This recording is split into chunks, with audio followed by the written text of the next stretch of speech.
Hello and welcome to your Friday comment roundup on Perfect America. We're going to go through in this live stream the week's best and worst comments, and let me tell you, we have a few doozies.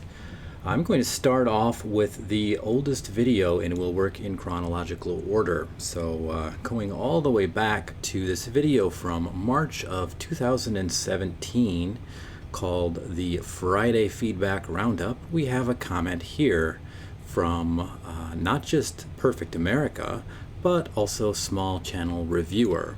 Small Channel Reviewer says, quote, calls himself, quote, the best channel on YouTube, quote unquote, and has 2 subs. I'll give you a 3rd sub. Your channel gets 1 out of 10. Well, I certainly appreciate every new subscriber, and although you did subscribe to me, somebody has unsubscribed, so I'm still at only 2 subs on this channel. But that's perfectly fine because I'm reaching a much broader audience than I have subscribers through the YouTube algorithm strongly recommending my content because it is definitely the best content on YouTube, and that's why I call this the best channel on YouTube. Very justified and very reasonable. And as I mentioned in my reply here, and I do try to reply to all of your comments, if not in the feedback roundup video, then actually on the YouTube platform. Thanks for subbing, and thanks for the vote of confidence. This channel is only 5 votes away from a majority because it only takes 6 votes to have a majority and 9 votes from being a perfect 10. So we have 1 out of 10 votes for being a 10 out of 10. Well, I guess that's all there was on this particular video. Thanks again for the comments. Let's see what else came in this week. On this video called Trump Loves Hate, this was posted November 1st, 2018. Small Channel Reviewer had a comment here as well. The comment is, you called Trump's entire base racist. That's patently false statement.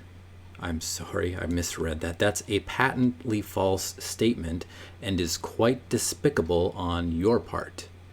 Racism is disgusting, and you calling people who aren't racist minimizes real acts of racism. Well, we have a bit of a disagreement here because Trump's entire base is racist. If they weren't racist, they would not have voted for Hitler version 2.0, which is Donald Trump. Yeah, I don't know what else I can say about it. I have nothing else to say. Well, let's move on. Here is the last video that has new comments for the prior week. This video is entitled Blue Tidal Wave Sweeping America. And this was just prior to the humongous victory that the Democratic Party had on November the 6th, 2018, when the Great Blue Wave swept the country and obliterated the Republican stronghold in the Congress. Well, this video, because it was so controversial, had a number of comments on it. In fact, it had 2. The first one is from Tal Milal, which is, the comment is, MSM doesn't reflect public opinion. MSN shapes public opinion. And I just replied with the most truthful statement I could. No, that would be Russia. It's Russia that is shaping the public opinion, at least here in the United States. The mainstream media simply reports the truth. It's as simple as that. Thank you for your comment. And let's see what else we've got. Small Channel Reviewer says, CNN is by no means neutral. They brand themselves as neutral, but they are quite far left. At least Fox owns its bias. Well, the response to this is pretty obvious. Fox claims to be fair and balanced, so I don't think they're claiming any bias. They say they're fair and balanced. CNN, however, is accurately called the most trusted name in news. They're not called the most trusted name in spin. They're not called the most trusted name in politics. They are the most trusted name in news. And CNN has a long history and a diverse cast of news tellers. So I mentioned in this comment that Stelter, Blitzer, Cooper, and Lemon are all the different kinds of viewpoints on CNN that are keeping everything in check.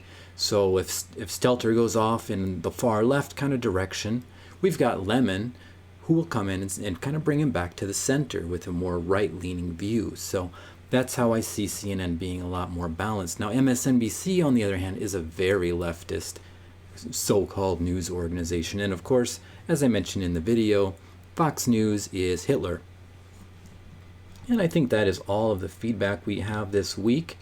Let me just make sure. Yeah, that's all we've got. Thank you again to everybody who commented. And as always, you're invited to comment. Just make sure your comments are positive, because any negative comments will be deleted and you will be blocked and banned from the channel. I do not like people coming to this channel and causing a great deal of hurt and disagreement amongst our people. Okay, one last thing I wanted to touch on here while I've got the live stream up and running, and that is this latest story that Trump has just landed in France, the most beautiful country in the world, and he spars with Macron over some stuff. So just as he's landing, he's already starting a fight with the French Prime Minister. And this fight is over the Prime Minister having said that it would be maybe better for Europe to have its own army so it could defend itself against the aggressive United States of America, as well as China and Russia to a lesser extent. Well, Trump didn't like Europe standing for itself, and he said instead that Europe should start paying for NATO. Well, unfortunately, Mr. Trump, NATO is something the United States pays for. Europe doesn't pay for NATO, not very much, because they're not a very big economy. So it makes a lot of sense the US would pay for NATO if the US wants NATO to continue existing. And Europe and France and these other countries can all build up their own armies with the money they don't have to spend on NATO, because they are independent countries. So they have the right to do whatever they'd like with their money. It's not the job of the United States to boss them around. And if anybody in the live stream has any questions or comments, you are certainly invited to bring those up now. In fact, am I even streaming?